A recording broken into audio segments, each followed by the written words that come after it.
What Adam Driver really did in the military. He might be known for wielding a lightsaber in Star Wars, but it's Adam Driver's pre-acting career that leaves most people stunned. Because, while most actors pretend they're dealing with life or death scenarios, he's actually encountered them, and it's something that has seeped into his on-screen life. It all started with a mischievous childhood, which he admitted. One day he would sing, and the next day he would start shooting randomly. And after watching the movie Fight Club, he went ahead and made a realistic version of Bloody Fist with his incompetent friends. But this was just the beginning of his extraordinary journey. Next was a string of odd jobs that would suck the soul out of anyone from vacuum salesman to telemarketer. There was the odd role in a play and the persistent dream of making it in the movies. However, there was also the relentless string of rejections. The hardest one was from his dream school. Juilliard gave him a hard pass, and it was no secret that this particular rejection was one of the hardest things he had to deal with at the time.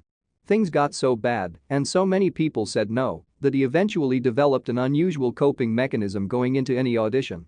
Driver said he would preemptively hate anyone and everything on the other side of the table. So, if he didn't get the part, it was fine because he didn't like them anyways. Now, most people would expect that he would get his big break soon. But that just wasn't the case. A wide-reaching tragedy forced him in a different direction. 9/11's hit, and the first thing Driver did was enlist in the Marines. But even with the spike of enlistment, it was still a rare thing for someone to want to join the Marines. Even the recruiter was convinced he was only there because he must have been a criminal on the run from the police. So, for 2 years, Driver held real weapons and encountered real danger. And the only thing that kept him from another term of service was a mountain biking accident that left him medically discharged from the Marines, and he had to quit. It's this part of his life where an unusual perfect storm appeared. Driver never gave up his love of acting. It was so strong that he brought it into his military service, using the arts as a means of helping soldiers cope and enriching their lives and the lives of their families. He would eventually be the co-founder of Arts in the Armed Forces. But how did his life in the Marines affect his post-service years? A new burst of determination finally got him into his dream school of Juilliard. After that, he landed a role on television that would give him the second chance and big break he had longed for. The problem was, the stern and direct attitude he developed in the military ended up making other cast members uncomfortable. He realized he had to dial things back at least a little.